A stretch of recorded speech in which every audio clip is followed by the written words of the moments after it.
Welcome back. This is the intro that we just done for the second part.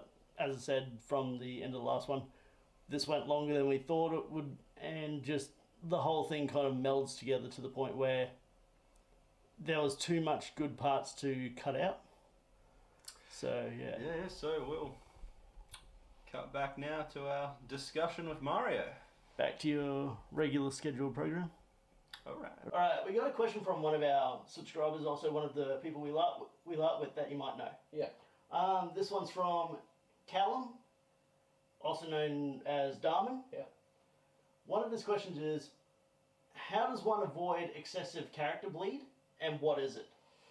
Oh, Struth. So,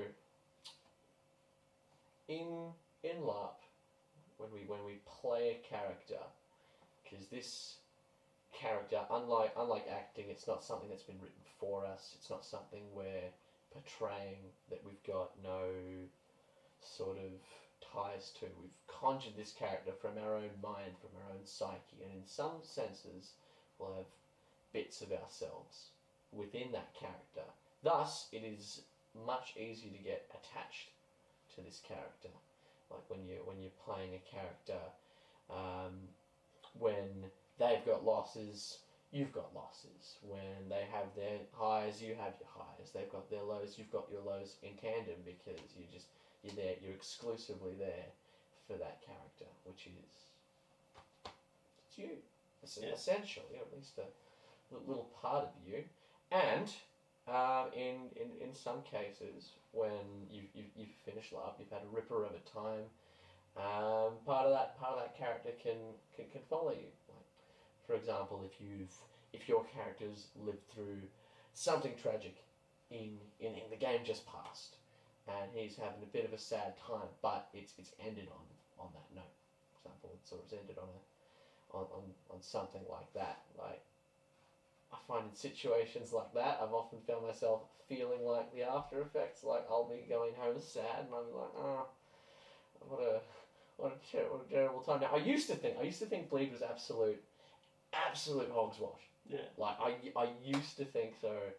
I was like, oh, come on, just bloody pull your socks up, go back to real life. But really, because it's like this emotional investment that's been put in, and then when game's over, it's just game's over.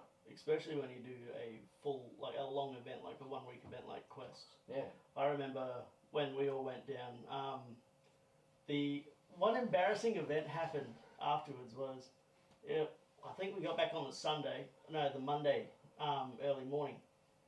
Woke up at around about 2 in the afternoon. Ash was at work. For those of you who don't know who Ash is, that's actually my wife. You'll see her in a few videos, and you've probably seen her in the water skiing one. Anyway, I remember this was at the previous house. We lived 5 minutes from Capella Park Shopping Centre. Yeah. And that's 5-minute walk.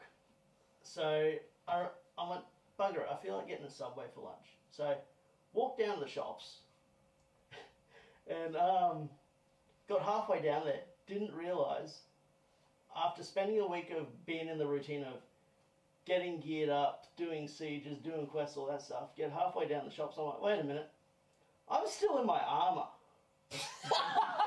What the fuck? How do you do that? Come on, how do you do that? I don't know, I was too used to being in the routine, so I ran all the way back home, got undressed out of my chainmail and everything, got back into normal clothes, then walked back down the shops to go get something to eat. Yeah. So I thought it was all hogwash until that incident, and I'm like, no wonder people were honking at me. I was like, why am I getting honked at all the way down the shops? Trent fully immerses himself. Yeah. I get were they yelling at you? They were yelling something, but they're going that fast. It was that kind of yell where it just sounds like they're driving past and going, blah, blah, blah. It's like, okay, whatever the hell they're saying. It's like, oh, you drongo, go storm a dungeon! Oh, straighten up your sabatons, you kobold! Yeah, no, I dig it. Bleed's nuts. Bleed is, it's crazy, it's weird. I never thought that'd be a problem I'd have to face, but like There was one particular instance where the character I was playing, he was being met with a lot of tragedies. A lot of tragedies. He was the captain of the company that he was leading. There was a lot of needless death. Our cook was killed. A couple other soldiers were killed, and previously to that, in a games event, people had been left behind and attacked. He was like, "Oh, I swear to never leave them behind again." And then just all this horrendous violence, and it got to the point where I was going to the little weekly battle games, because what we had at that point was we were fighting over pieces of land that were numbered on a map, and whenever I'd go there to fight, I just always have this burning in the back of my head, thinking to myself, how dare you try to claim the land that my men have died for? You devils. Like the fury, it had crossed over from the character just into me. I was like, oh no, it's time for a break, time for a sit down. You know? Yeah. Time to. It's kind of like just like, you know, back up before you take it too seriously. Because in the end, you're not your character, you're that which has conjured it, and you as an entity is far stronger and always, most definitely, more well adjusted than yourself as a character. You certainly hope so. Most of the time, unless you like to play it differently. But I digress. Yeah. Right Like, there. I'm not one of the kind of persons to make multiple characters. I've stuck with my Wood Elf character Corum since I've started. I, the mighty long shot. Indeed. Yeah. In his very deeds. Yeah. Yeah. I've played Corum for the past, God knows, I think 5 years that we've been doing Heroes Odyssey. 5-ish. Oh, something like that. But like some people go, oh well, I've had this character and different characters that have gone to different games, and I've gone, no, I've got this one character that's got so many different things. He's gone through so many portals to different lands and gone down to quests and did this and went to this place and did that. Yeah. And even down the line, as you guys will find out in a future video, there is some exciting stuff that Isaac and I will be going through where Corum will be adding more stories to his stuff. So stick around for that stuff. Yeah, keep watching the channel, please. Yeah. But I think in regards to addressing bleed, I know a lot of people. I know a lot of Melbourners. They'll have things that they do only in out of character. Like for example, I find in most cases, if like the weekend after I'll go straight back into work, and I find getting back into work and like actively discussing the events transpired in like especially a third person, like saying it as a story instead of saying like, I was murdered on the weekend. It's like, such and such was murdered on the weekend. Instead. How was your weekend? Brutal. I got murdered. Yeah, that's it. That's it. I get sat on a throne and all my men died. So yeah. I know some people like to, on the drive home, they'll like chuck on a song that isn't remotely medieval. Yeah. Like they'll like, next time I might pet my cat. Yeah. Just have a conversation with a mate. But I think in the end, just to bring it all the way back around again to community, like discussing within itself, like, wasn't that cool? Yeah. Wasn't that great? Wasn't that a good time? But like referring to those things in like a past sense. Yeah. Like I find just like portraying them as such it's pretty helpful for like establishing them as adventures gone by, as opposed to life situations that you kind of have to deal with. You kind of go like you put a distance yourself until the next game, and then jump right back into it. Yeah. Well, that's the thing. You got to kind of, after an event, you got you got to spend a couple days at least just like chilling out, doing your own thing, and not thinking about the next game. Yeah. You do that as it gets closer. That way you don't like mentally strain yourself. Going, shit, I stuffed up last game's day. What are the repercussions that's going to happen next game's day? Yeah. That's it. Nah, I don't do worrying about that. So that's future use problem. Exactly. Essentially. Callum had sent through another question. It was, how important is costuming in getting into character? Fuck all. Like it's like the first costume I ever wore on a LARP field. It was shorts, a flannelette, and a beanie. Second costume I ever wore was bloody. This was before the we used to have this weird like nylon and Velcro Admiral outfit that I got from like a costume box, and I was terrible. Like when I finally got around to like putting wood in water and squeezing it out, I squeezed out so much fake blood. The water it turned brown. The body and just like and I like worn just boots and like just chinos. And I saw a picture the other day. I've just got what appears to be, I think it might be one of my mum's skivvies, and just like a sleeveless little, like long black tunic over the top, which I'm pretty sure is just a sheet that it was punched holes into. But each and every single one of those times, I've still managed to role play and to role play enjoyably, like, it's more than often. People aren't going to be paying attention to your costume if you give them something to look at up here. Like if you talk at them, and if you play at them well enough to not give them a chance to notice. Yeah. And like it doesn't matter. Like you can role play in shorts. You can role play in Adidas bloody trackies if you want. At least for your first couple things too, you agree with, oh yeah, well, I like this. This is something I want to pursue. Yeah. Then after that, you can look at going to thrift shops and getting old clothes and seeing what you can make while you put money together to actually buy stuff from like Epicamry, Kalamazoo, other LARP shops that actually sell clothing. Yeah, 100%. Although what I've always found baffling, early on when people were talking about costumes and stuff like that, I find it often comes across as something that you have to do it, you must do it, but it fulfills itself in a sense that if you're playing a character and if you're playing him long enough and you're getting attached enough, eventually you are going to want that character to be better dressed. Yeah. Like, I've been through so many different outfit changes. I've grown tired of so many different costumes. Like, it's ridiculous. And like, just like with a character's tale and personality, you're honing it. You're always making something of it.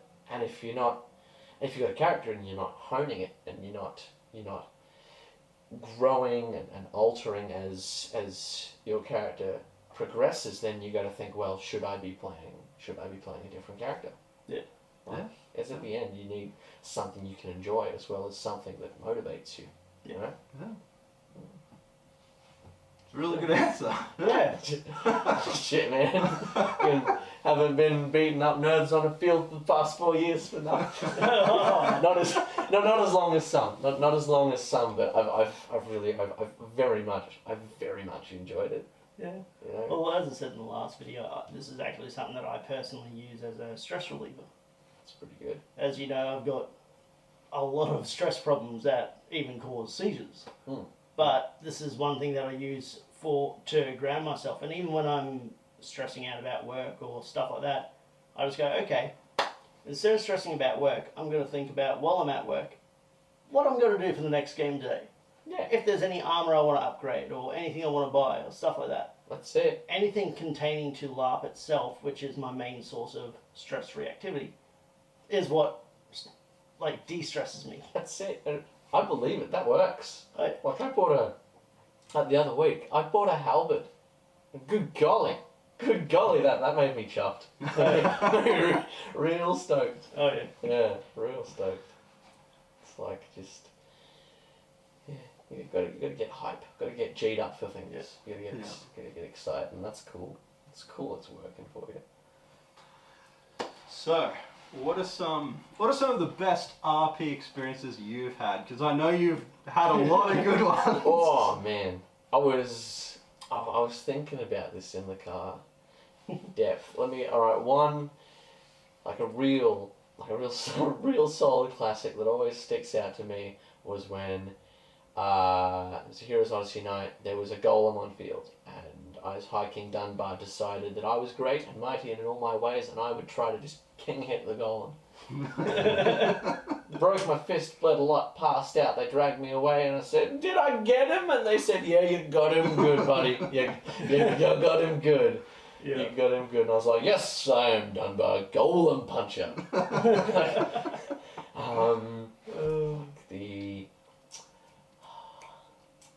Actually, here's a fun one. This is one of my favourite ones in recent. So a few games days ago, at the LARP I most consistently attend, Warsong LARP in Brisbane. We had a games day. I was stalking around as a bandit character. I was getting up to some mischief in the town, and the Duchy of Mayfeld, they had a nice little tent area, that tables underneath it. They'd bought some food, some hors d'oeuvres sort of thing, and they had a plate of cheese. And I walked up to them. I said, "Could I have a piece of cheese?" They're like, "Oh, we don't like this guy. He smells bad. And he's a bad person." They go, "There you go. Can I have a piece of cheese?" This carried on until they're like, "No, you can't have another piece of cheese." And they chased me away. But I went and I skulked around it. Just as I was skulking around behind a building, a friend of mine rocked up. Olive, she rocked up, and she had some old kit. She had some green coloured hose, and I don't know, must have been a cloak or something, but something which was the same, they're similar colours. He was like, "Alright, I'll distract him." And she disguised herself as one of them, which was a bit dicey because she had red hose underneath, and red hose is their heresy colour. And I'm like, "What? What's that? What's going on? What's going on here?" They're like, "Oh yes, I'm one of you. Give me some cheese, please." And then they're like, they're getting suspicious, and then they went at her, and she was like, "Nah," and just drew sword, had a bit of a go at him, and bloody just as this was happening, one of their knights was coming across the town, saw this and drew a sword and went in. But then I came out from behind the building and I shanked him. We took all their cheese and we fucked off around the corner, and we just ate cheese and just laughed and ate cheese because we'd tricked some people out of cheese. A